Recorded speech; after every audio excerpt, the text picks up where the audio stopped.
Alright, so welcome back guys, and welcome to your first time here. I'm Vision Hero Blind Entertainment, bringing you guys another video.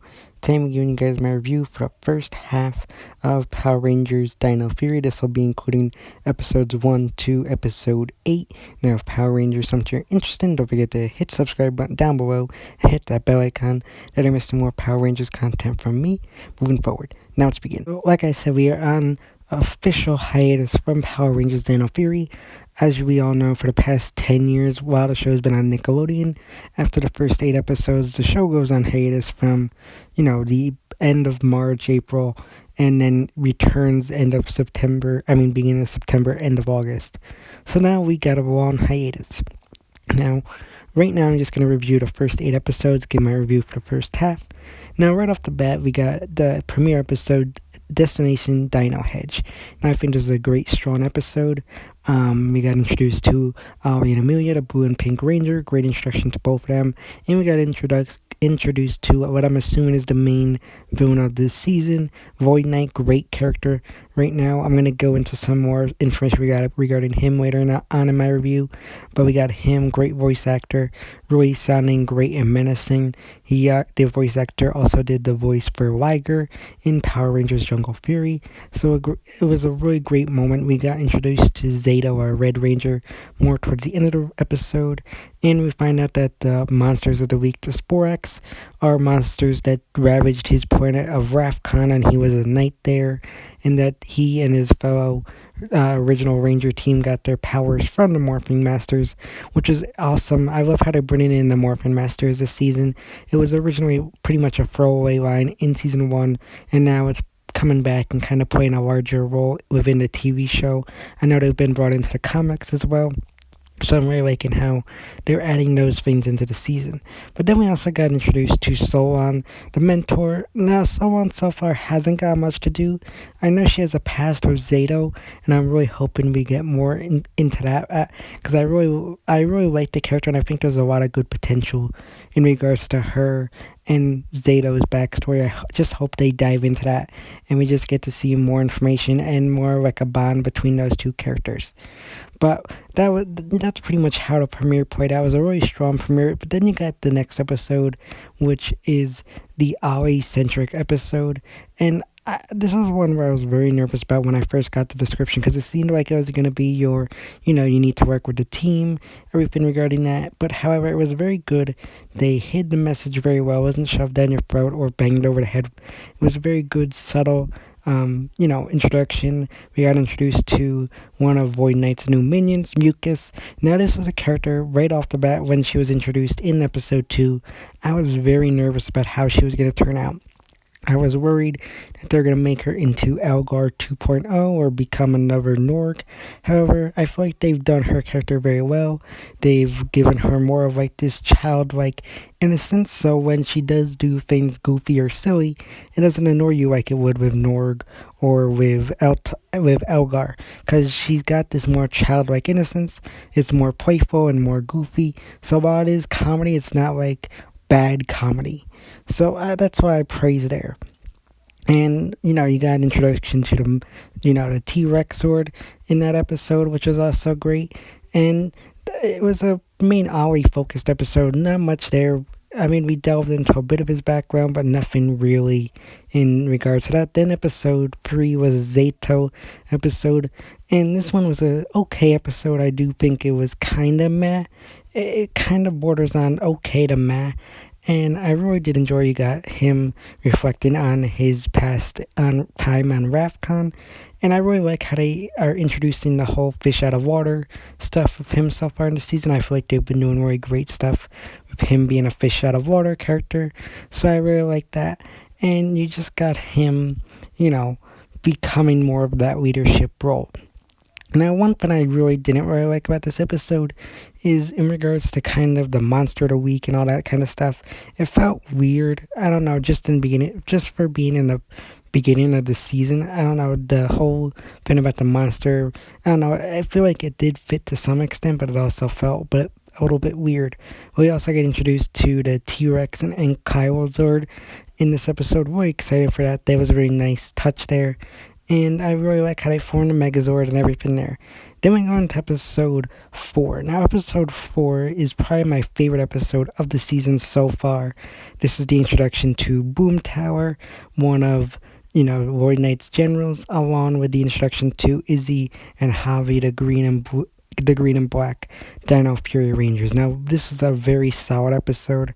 We have the introduction to Boomtower and the introduction to the green and black Rangers, and I love how they intertwine that story in regards to, how Zeto and Javi were competing for getting this job at Buzz Blast, and how each of their stories kind of intertwined and kind of connected in at the end of both of the green and black Rangers gaining their powers, and how Boomtower is after the power source of their Ranger powers to make himself more powerful. I really like that.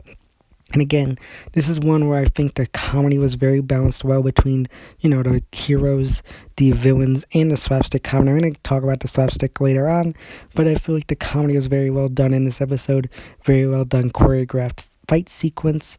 So I think this is probably my favorite episode of the season so far. It's just a solid, really fun episode. Then we got episode 5, Winning Attitude. Now, this was an Izzy-centric episode. Now, first off the bat, I really liked how they brought in a character with an intellectual disability. Me having a disability of my own, I really liked how they had that representation there for the disabled community. So I really liked how they added that in. And you got introduced to the Tiger Claw Megazord.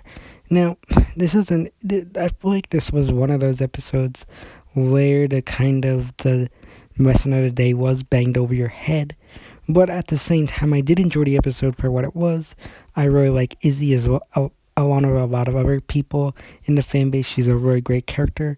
And while it was okay, it could have been improved upon. But then you got episode 6, Superstition Strikes. Now, this was an Amelia-centric episode. Now, this is one of my probably next favorite episodes. Mainly because I do like Amelia. She's one of my favorite Rangers so far. And I just really like how they added that superstition. They brought that back up with her character.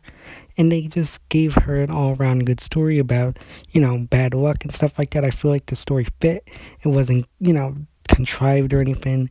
It worked out well on the villain side as well, as they were able to get her morpher and enter the base, which I really liked how they tried that.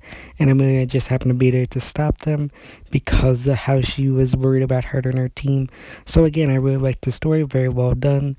And again, I just really like how they've been, contriving these storytelling elements here.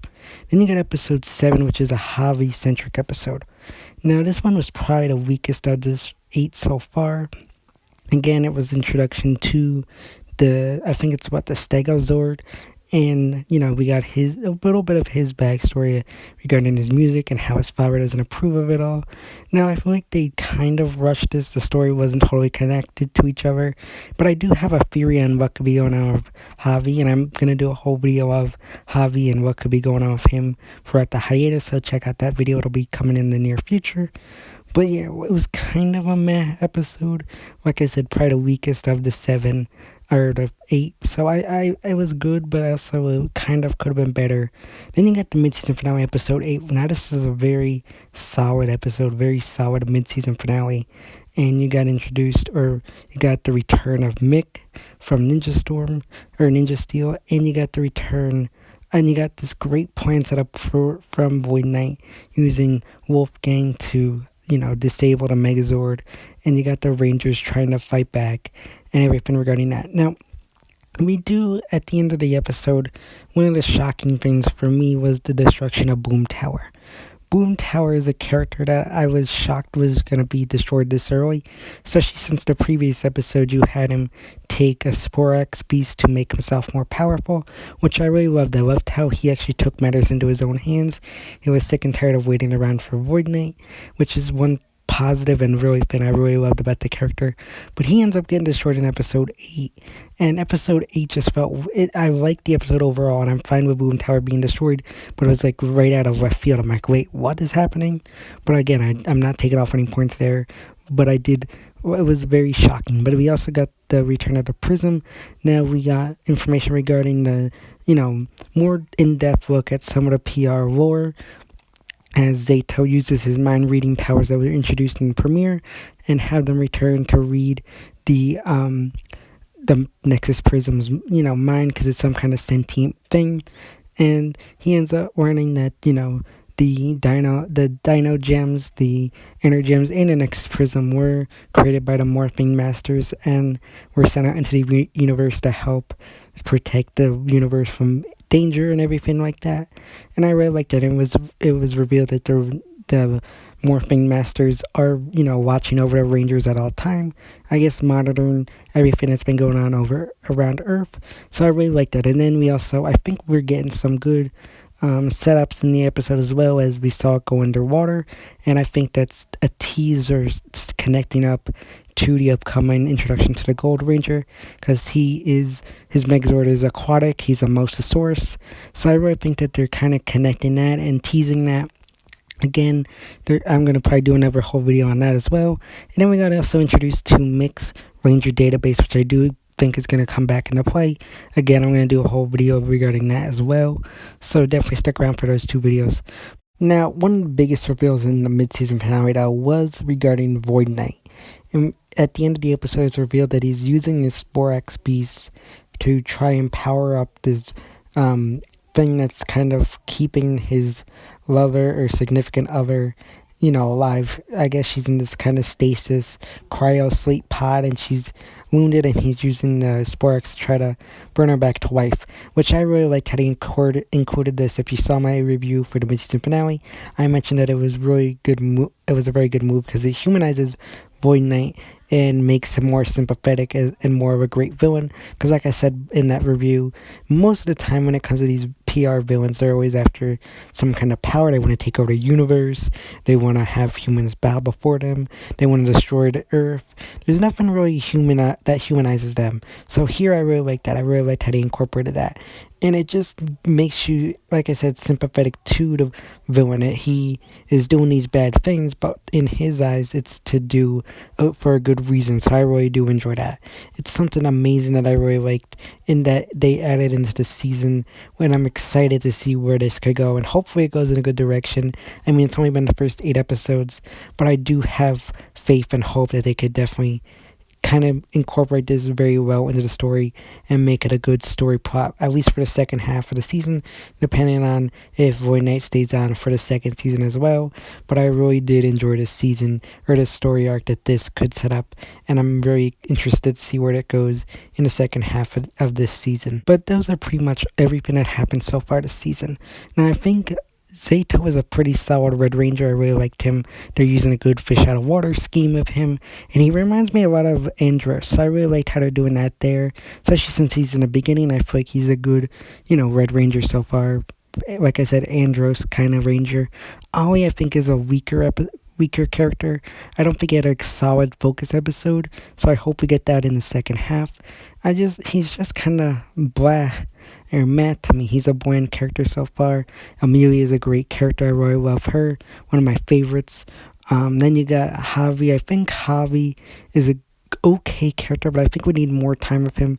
Since we only got 8 episodes so far, I feel like certain things feel a bit rushed, and I just don't think we've had enough time with him yet to get to know him a little bit better. And I feel the same way about Ollie. I think both of the Blue and Black Rangers need more time.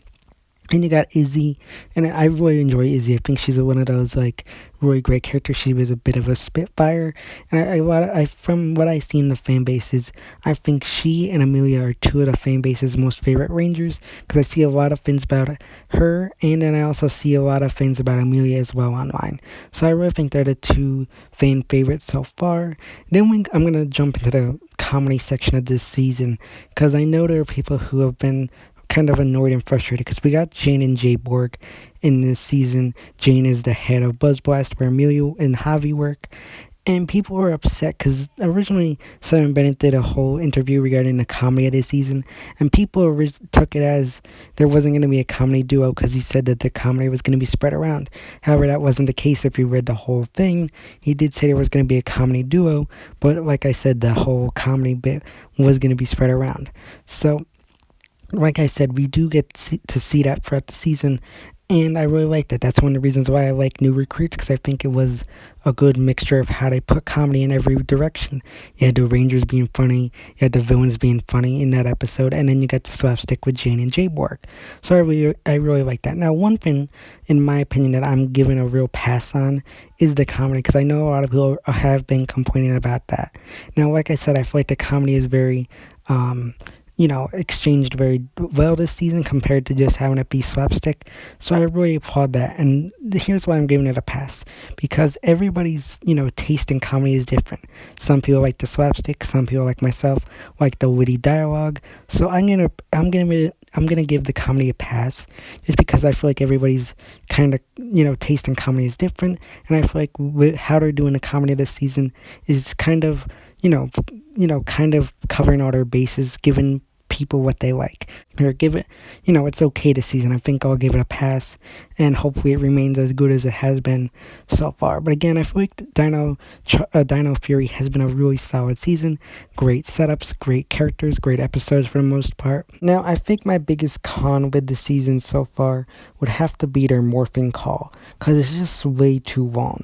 I feel like it just is way too long. I feel like the instant morph when they use the morphing call is way better than the whole morphing call. Now, the morphing sequence is awesome. I really love the morphing sequence. However, the morphing call is just way too long and dragged out. I mean, logically speaking, they'd probably all be killed off within 2 seconds of their whole morphing call. They wouldn't make it. So it just feels like way too long. Something that they should have fixed.